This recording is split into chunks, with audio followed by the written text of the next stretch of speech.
نبی پاک رب کا دیدار بھی کرے اور کلمہ پڑھ کے ایمان لے آئے اور اسی کو اس کی موت آ جائے تو وہ صحابی ہے۔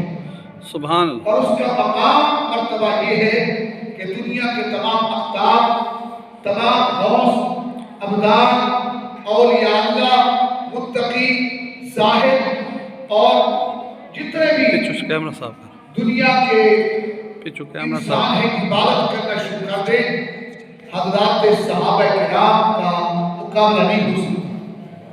اور یہ بھی شاہ ولی اللہ محمد دہلوی رحمۃ اللہ علیہ نے بڑی عجیب بات فرمائی ہے کہ شاہ ولی اللہ محمد دہلوی فرماتے ہیں کہ نبی پاک کا صحابی جسے دو چیزیں حاصل ہیں، ایک نبی کا کلمہ پڑھنا نصیب ہو اور دوسرا دیدار مصطفیٰ نصیب ہو، اسے صحابی کہتے ہیں۔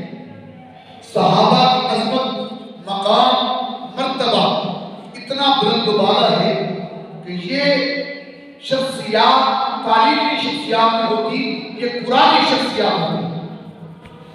تو اور میں اور ہمارے فلاسفر، ڈاکٹر، انجینئر، دنیا کے بڑے سے بڑے لوگ تاریخی تو کہلا سکتے ہیں لیکن قرآنی نہیں۔ قرآنی وہ لوگ ہیں جنہیں اصحاب رسول کہتے ہیں، ان کو تاریخ کے حوالے سے نہیں تولا جائے گا بلکہ قرآن و سنت میں تولا جائے گا۔ ان کا ترازو قرآن و سنت ہوگا۔ تو میں عرض یہ کر رہا ہوں کہ آج کا میرا موضوع سخن شان صدیق اکبر رضی اللہ تعالیٰ عنہ، سبحان اللہ، مقام صدیق اکبر ہے، منقبت صدیق اکبر رضی اللہ تعالیٰ عنہ۔ یہ وہ صدیق اکبر ہے جن کی تمنا یہ ہے، فرمایا آپ کی تمنا اور آرزو کیا ہے؟ صدیق اکبر فرماتے میرے تین خواہشات ہیں، میرے تین آرزویں ہیں۔ تو پوچھا گیا صدیق اکبر تیری کیا کون سی خواہشات ہیں؟ فرمایا النظر الی وجہ رسول اللہ، سبحان اللہ، چہرہ مصطفیٰ کا ہو اور آنکھیں صدیق اکبر کی ہو جو دیدار کرنے والی ہو۔ سبحان اللہ، انفاق مالی فی سبیل اللہ، مال میرا ہو اور تقسیم کرنے والے ہاتھ میرے مصطفیٰ کے ہو۔ سبحان اللہ، فرمایا بیٹی میری ہو، بیٹی میری ہو اور میں اپنی بیٹی کا نکاح رسول اللہ کو۔ سبحان اللہ، یہ تین میری خواہشات ہیں۔ پہلی خواہش تو ایسی ہے کہ النظر الی وجہ رسول اللہ۔ صحابی کہتے ہیں جس وقت ہم مسجد نبوی میں رات کو وقت موجود ہوتے یا دن کو تو میرے آقا صحابہ کے جھرمٹ میں موجود ہوتے، جیسے چاند ستاروں میں موجود ہوتا ہے ایسے ہی نبی اپنی جام میں بیٹھے ہوتے۔ تو ایک آدمی آتا اور آ کر کے چہرہ مصطفیٰ کو دیکھتا اور پڑھتا پھر چلا جاتا، آتا پھر چلا جاتا، آتا پھر چلا جاتا۔ فاروق اعظم نے پوچھ لیا او میاں آتے ہو مسجد نبوی میں چہرہ مصطفیٰ کو دیکھ کے، اس محفل کو دیکھ کے آپ چلے جاتے ہو؟ فرمایا ہاں، جب مجھے بھوک ستاتی ہے، پیاس ستاتی ہے، میں چہرہ مصطفیٰ کو دیکھتا ہوں، پڑھتا ہوں، میری پیاس مٹ جاتی ہے، میری بھوک مٹ جاتی ہے۔ سبحان اللہ، لوگوں نے پوچھا عمر وہ کون سی شخصیت تھی؟ فرمایا وہ صدیق اکبر رضی اللہ عنہ۔ صدیق اکبر کی وہ اسلام کے اندر وہ حیثیت ہے کہ کسی اور صحابی کو وہ مقام اور مرتبہ و ایمان ایسا نصیب نہیں ہوا جیسے صدیق اکبر کا حاصل ہے۔ صدیق اکبر رضی اللہ تعالیٰ عنہ میرے آقا سے جب کوہ صفا پہ، صفا کی فاران پہ جب اعلان نبوت کیا اور کہا لوگوں قولوا لا الہ الا اللہ تفلحون، اللہ کے سوا کوئی بگڑی بنانے والا نہیں، اللہ کے سوا کوئی حاجت روا نہیں، اللہ کے سوا اور داتا نہیں، اللہ کے سوا کوئی اور حاجت پوری کرنے والا نہیں، وہی اکیلا مشکل کشا، اکیلا حاجت روا، اکیلا رزق دینے والا، اکیلا تمہاری تخلیق کرنے والا، ساری انسانیت کو، سارے حیوانات کو، نباتات کو، جمادات کو ایک ہی اکیلا رب پیدا کرنے والا ہے۔ تو قوم مخالف ہو گئی۔ تو آپ علیہ السلام پہ پتھر برسائے، زخمی ہو کے آپ تشریف لے آتے اور سید نتیجہ کبرا مرہم کی پٹیاں رکھتی اور ٹاکیاں جلا کر کے میرے آقا کے جسم عطر میں رکھتی۔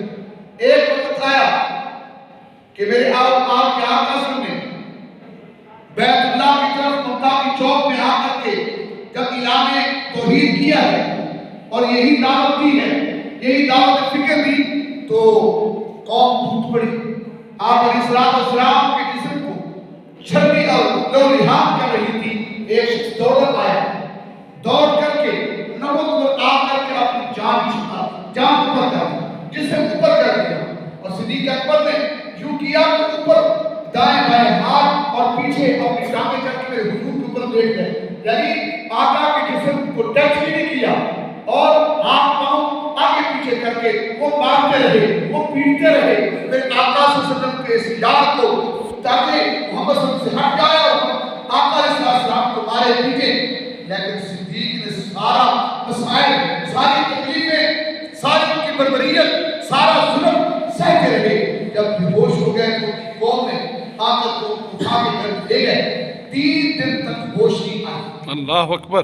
جناب صدیق اکبر کا مقام ایسے نہیں. صدیق اکبر، صدیق اسے کہتے ہیں نبی دیکھے تو صحابی بنتا ہے، نبی کو دیکھے تو صحابی بنتا ہے، لیکن نبی محبت سے دیکھے اسے صدیق کہتے ہیں. سبحان اللہ. جنت سارے صحابہ کے جتنے صحابی ہیں اللہ پاک نے قرآن مجید کے اندر ارشاد فرمایا وعد اللہ الحسنى کہ جتنے صحابی ہیں ان کو پر میں نے ان کی ایمان کو جانچ دیا ہے اور یہ جنتی ہیں. سارے صحابہ اللہ جنت کے وعدے ہیں، لیکن ایک وعدہ اور کے ساتھ ہے، وہ ہے میرے آقا محفل میں بیٹھے آقا علیہ السلام نے فرمایا جنت کے 8 دروازے ہیں، ہر دروازہ ایک شخصیت کی بخار کرے گا اور مجھ سے گزر جاؤ اور مجھ سے گزر جاؤ. تو سیدنا صدیق اکبر نے فرمایا یا رسول اللہ وہ کون ہوگا؟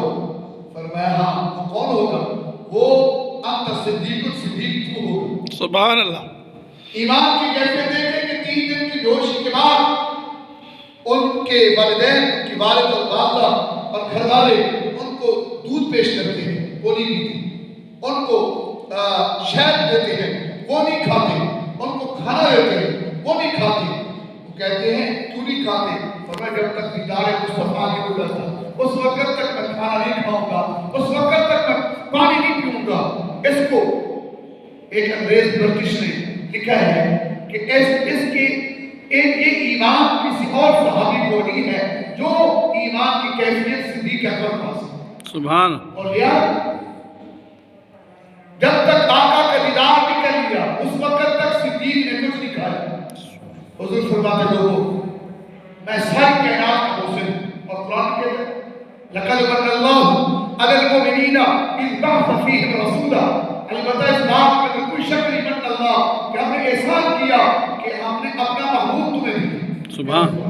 سبحان اللہ. اپنا محبوب تمہیں دیا. اور یہ بات 2 بجے تو اب یہ کہہ رہا محبوب کسی کو نہیں دیتا. اچھا جتنے بھی نبی آئے ابراہیم خلیل اللہ ہے، موسیٰ کلیم اللہ ہے، عیسیٰ روح اللہ ہے، لیکن میرا نبی حبیب اللہ ہے. سبحان اللہ. یہ اللہ کا محبوب ہے. لوگ غلط کہتے ہیں وہابی دیوبندی، یہ لوگ نبی کو اپنے جیسے سمجھتے ہیں. اور پگلو ہم کہتے ہیں نبی انسانوں میں تو ہے، نبی انسانوں میں ہے لیکن ہم کیسا ہوئے؟ نبی انسان جیسا ہے. میں ایک مثال پیش کرتا ہوں. دیکھیں اللہ پاک ہم سب کو بیت اللہ دکھائے. سبحان آمین. ایک بار موقع دے 2 بار جائے 3 بار جائے پوری زندگی جاتا رہے. حجر اسود کو ہم بوسہ دیتے ہیں کہ ہمارا نبی تھی، وہ بھی ایک پتھر ہے، وہ بھی کیا ہے؟ پتھر ہے. حضرت کہتے ہیں کہ حجر لا تزورا ولا تنفع، نہ یہ نفع دے سکتا ہے نہ نقصان دے سکتا ہے، لیکن اس لیے بوسہ دیتا ہوں کہ پھر آقا نے چھپایا میں نے اپنے آپ کو دیکھا. اور قیامت کے دن جن استسلام نے کیا دور سے اور جن نے اس کے اوپر بوسہ بھی کیا، سارے گناہ چوس کے قیامت کے دن وہ اگلے گا اور بتائے گا کہ اس کے گناہ ہیں اور یہ پتھر جنت میں پھر چلا جائے. سبحان اللہ. کیا سبحان. باقی پتھر ہے دنیا میں، پاکستان کرکٹ کی چوٹی بھی موجود ہے اور پاکستان کے اندر مختلف کے پہاڑ اور دنیا کے خطے تمام بر اعظم کے اندر جہاں خشکی ہے، تری ہے، جہاں چرستان ہے، جہاں ریگستان ہے، وہاں کوئی سار بھی ہے، پہاڑ بھی ہے. پہاڑوں کے ان پتھروں کو وہ ہے تو پتھر لیکن حجر اسود کا مقابلہ ہے. اس طرح ہم تو ہیں جو انسان، لیکن ہم میں سے جو آقا کو فضیلت ہے وہ عام انسان کو تو نہیں ہے نا. اسی طرح میرے بھائی کو بہت ساری مثالیں دی جا سکتی ہے. میں اس پر بھی نہیں بات کہتا، میں عرض یہ کر رہا ہوں کہ اللہ پاک نے میرے اور آپ کے محبوب صلی اللہ علیہ وسلم کو عظمت اتنی دی ہے کہ قرآن میں کہ من اللہ، ہم نے احسان کیا اور دونوں ہم نے اپنا محبوب تمہیں دے کر کے احسان کیا. اپنا محبوب تمہیں دے دیے. حضرت موسیٰ علیہ السلام دعا کرے اللہ مجھے رسول اللہ کا امتی بنا دے، جس کا اتنا بڑا مقام ہے. عیسیٰ اللہ کہتے ہیں اللہ نے دعا قبول فرما. اللہ نے دعا قبول کی. 33 سال کے بعد میں اللہ نے عرش اپنا آسمان پہ اٹھا لیا اور وہاں بیٹھے ہوئے ہیں. رب ان کو کھلا بھی رہا ہوگا، پلا بھی رہا ہوگا. کہتے سبحان اللہ. اور وہ بیٹھے ہوئے اسی انتظار میں کہ جب اللہ بھیجیں گے ان کو تو دجال کے فتنے کو بھی ختم کریں گے امام مہدی اور عیسیٰ علیہ السلام آ کر کے وہ مسجد قرطبہ موجود ہے وہاں آ کر کے امامت کریں. تو پھر بیت اللہ بھی آئے گے، پھر پوری دنیا کے اندر اسلام کا پھیلانا کریں گے. اور امتی نبی کی حیثیت تو نبی تو ہوں گے لیکن نبی کی وہ حیثیت ختم ہو جائے گی. اس لیے کہ جب امام کعبہ آ جائے وہ جیسے امام نماز پڑھا سکتا ہے نہیں. جب نبی انبیاء موجود ہوں اور میرا نبی آ جائے تو اور کوئی نبی نہیں نماز پڑھا سکتا. اس طرح امام حضرت عیسیٰ اللہ کو آئیں گے لیکن میرے نبی کی منصب نبوت ہوگا. تو میرے نبی کو امتی نبی بن کے میرے بھائی رسول اللہ کے کلمے کے پرچار تو عیسیٰ علیہ السلام کی عظمت اپنی جگہ، موسیٰ کلیم اللہ کی عظمت اپنی جگہ. اللہ فرماتا تو میرا حبیب اللہ. موسیٰ علیہ السلام، عیسیٰ علیہ السلام یہ سارے کے سارے یہ خلیل اللہ تو ہے، حبیب اللہ نہیں ہے، اللہ کا محبوب. تو اللہ کا محبوب وہ تمام لوگوں کا محسن ہے. انبیاء کا بھی محسن ہے اور اٹھو کا بھی محسن ہے. ساری کائنات کا محسن کون ہے؟ اللہ کا نام اللہ کے چاند ہے. میں قربان جاؤں ساری کائنات کا محسن اعظم ہوں. لاکھوں سلام اس آقا پر، ہوں لاکھوں سلام اس آقا پر. بتوں کو جس نے توڑ دیے، دنیا کو دیا پیغام سکون، طوفانوں کے رخ موڑ دیے. اس محسن اعظم نے کیا کیا نہ دیا انسانوں کو. قرآن کی شکل میں دستور دیا، منشور دیا کہ راہیں دی کی موڑ. سبحان اللہ. وہ محسن ہے تمام امت کا، محسن ہے تمام پیغمبروں کا، وہ محسن ہے تمام اصحاب کا، تمام اولیاء کا، تمام اقدار کا، تمام اقداروں کا، تمام متقیوں کا، تمام زاہدوں کا، تمام عابدوں کا. لیکن میں قربان جاؤں ساری امت کا محسن نبی ہوتا ہے بے شک، لیکن نبی کا محسن کون ہے؟ صدیق اکبر. صدیق اکبر ہے. اللہ تعالیٰ کہ حضور فرماتے میں نے ساری دنیا کے انسانوں کا احسان دنیا میں اتار دیے لیکن صدیق اکبر کا احسان اتارا. کیا مقدر ہوگا میری طرف سے اللہ میرے اس دوست کا، میرے صدیق کا احسان کا بدلہ چکائے. تو اتنے احسان ہے کہ نبوت دنیا میں ان کے احسان کا بدلہ نہیں چکا ہے. حالانکہ میرے نبی پاک صلی اللہ علیہ وسلم کو دیکھو بدر کا میدان ہے. میدان بدر میں ان کے 70 سے زیادہ کفار کے بندے مارے گئے جس میں ابو جہل بھی مارا گیا، عتبہ قتیبہ بھی مارا گیا اور بڑے بڑے ان کے رؤساء جہنم واصل ہوئے. اور 70 کو قیدی بنا کر کے مسجد نبوی کے اندر کھجوروں کے ستونوں کے ساتھ ان کو باندھ دیا گیا. اب مسجد نبوی کے اندر ایک میٹنگ ہوئی. کہہ سبحان اللہ. سبحان اللہ. مسجد نبوی میٹنگ تھا، قرار پایا اور اس کے اندر شورا بیٹھی اور میرے نبی تشریف فرما ہوئے. سربراہ کی حیثیت سے سارے صحابہ سے پوچھا کہ ان کے ساتھ کیا کہہ جائے. سارے صحابہ کی رائے یہ تھی کہ جو 70 آئے ہیں یہ کیونکہ ہمارے خدا کے دشمن ہیں، ہمارے نبی کے دشمن ہیں، ہمارے اسلام کے دشمن ہیں. ان لوگوں کو قیدی ہیں، ان کو تلواروں سے کاٹ کے لائے نہ ہوں گے، نہ یہ ہمارے خلاف سازش حادثے کریں گے، نہ دین اسلام کو نقصان پہنچائیں گے۔ ان تمام فتنہ بازوں کو، ان تمام شریروں کو، ان تمام کفر کی بدیوں کو اگر کچل کے رکھ دے جائے، ساروں کا موقع یہ تھا۔ لیکن ایک شخصیت کا اسے صدیق اکبر کہتے ہیں رضی اللہ عنہ۔ وہ شخصیت میرے آقا کا چہرہ پڑھ رہی تھی۔ صدیق مزاج شناس مصطفیٰ ہے، صدیق چہرہ مصطفیٰ پڑھ رہا ہے، جسے کہتے ہیں نا فیس ریڈنگ، کہ چہرے کی تحریریں پڑھنے والا اور اس کو سمجھنے والا۔ باپ ادارت ایسی ہوتی ہے کہ باپ کے چہرے کی تحریریں پڑھتی ہے کہ باپ اس وقت کیا چاہتا ہے، اشاروں کی بات ہو جاتی ہے۔ کیا تصویر اشاروں کے اندر وہ نہیں بتاتا کہ جاؤ کھانا لے آؤ، پانی لے آؤ، بچہ ہوتا ہے جلدی جلدی ابو کے چہرے کو دیکھ کے کہ یہ قیمتی آدمی ہے، یہ مہمان بڑا اعلیٰ ہے، اس لیے میرا باپ میری طرف دیکھ رہا ہے۔ اشاروں میں مصطفیٰ کے چہرے کو اگر کسی نے پڑھا ہے یارو، مزاج شناسی کی ہے، اسے صدیق اکبر کہتے ہیں۔ سبحان اللہ۔ صدیق اکبر رضی اللہ تعالیٰ عنہ، میرے بھائیو، چہرہ مصطفیٰ پڑھا اور ان کی لوگوں کو بتایا کہ تمہیں پتہ ہے ہم یہ چاہتے ہیں کہ ان سے کام لیا جائے۔ یہ جو 70 باندھے ہوئے ہیں، یہ ان میں سے بڑے ہینڈ رائٹنگ ان کی بڑی اچھی ہے، یہ تو کاتب کا کام دے سکتے ہیں، یہ تو بہت ساری زبانوں سے واقفیت رکھتے ہیں، ہم ان کو فدیہ کے طور پر جن کے پاس پیسہ نہیں ہے وہ ہمیں پڑھا دے اور ہمیں تحریریں سکھا دے، اور جو جن کے پاس پیسے ہیں وہ فدیہ دے دے تاکہ اسلام کی معیشت محفوظ ہو۔ اور کوئی بندہ ان میں سے شاید کلمہ اسلام پڑھ لے، میرے نبی کی یہ خواہش ہے، فرمایا لقد جاءکم حریص علیکم بالمؤمنین رؤوف رحیم، فرمایا قد جاءکم، میرا نبی آیا ہی حریص علیکم بالمؤمنین رؤوف رحیم بن کے، اور ایسا حریص بن کے آیا ہے، ایسا حریص کوئی نہیں ہے کہ جہنم سے نکال کر جنت کو مستحق بنانے آیا تھا۔ تو فرمایا دیکھو سنو کہ حضور آقا یہ چاہتے ہیں کہ ان کو فدیہ دے کے یا ان کے پڑھنے لکھنے سے جو کام چل جائے تو وہ حاصل کر لے۔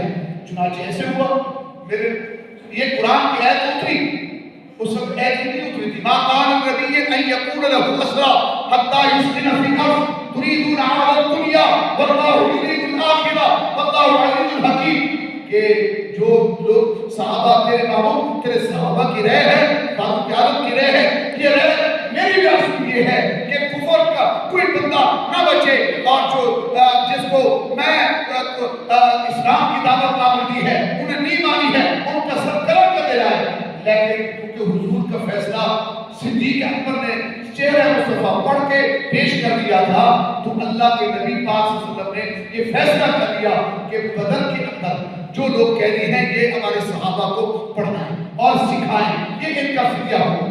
اس میں ایک واقعہ پیش ہوا کہ جناب حضرت عباس نبی کے چچا تھے، ان کا قد 9 فٹ تھا۔ کتنے فٹ کا تھی؟ 9 فٹ سب سے بڑے۔ اب ان کا قمیض پھٹا ہوا تھا، چوکا پھٹا ہوا تھا۔ اب میرے نبی نے کہا کہ چوکا تو میرا بھی پورا نہیں آئے گا، میرے صدیق کا بھی پورا نہیں آئے گا، تو کیسا ہونا چاہیے؟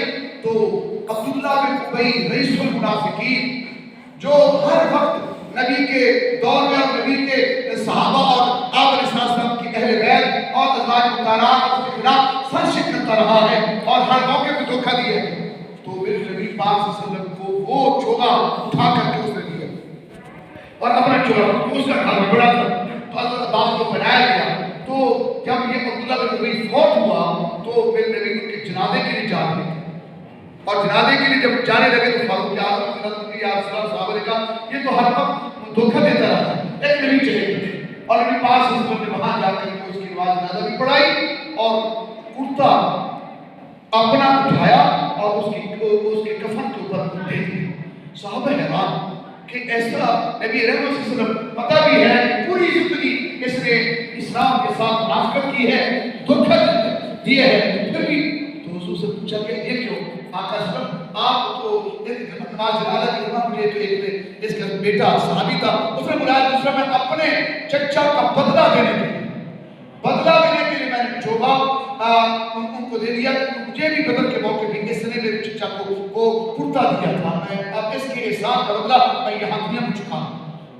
ایک موقع ایسا بھی اور بھی آیا کہ بیت اللہ فتح ہو گئی، کہتے سبحان اللہ، اور مکہ میں اسلام کا علم بلند کر دیا گیا، اسلام کے جھنڈا گاڑ دیا گیا۔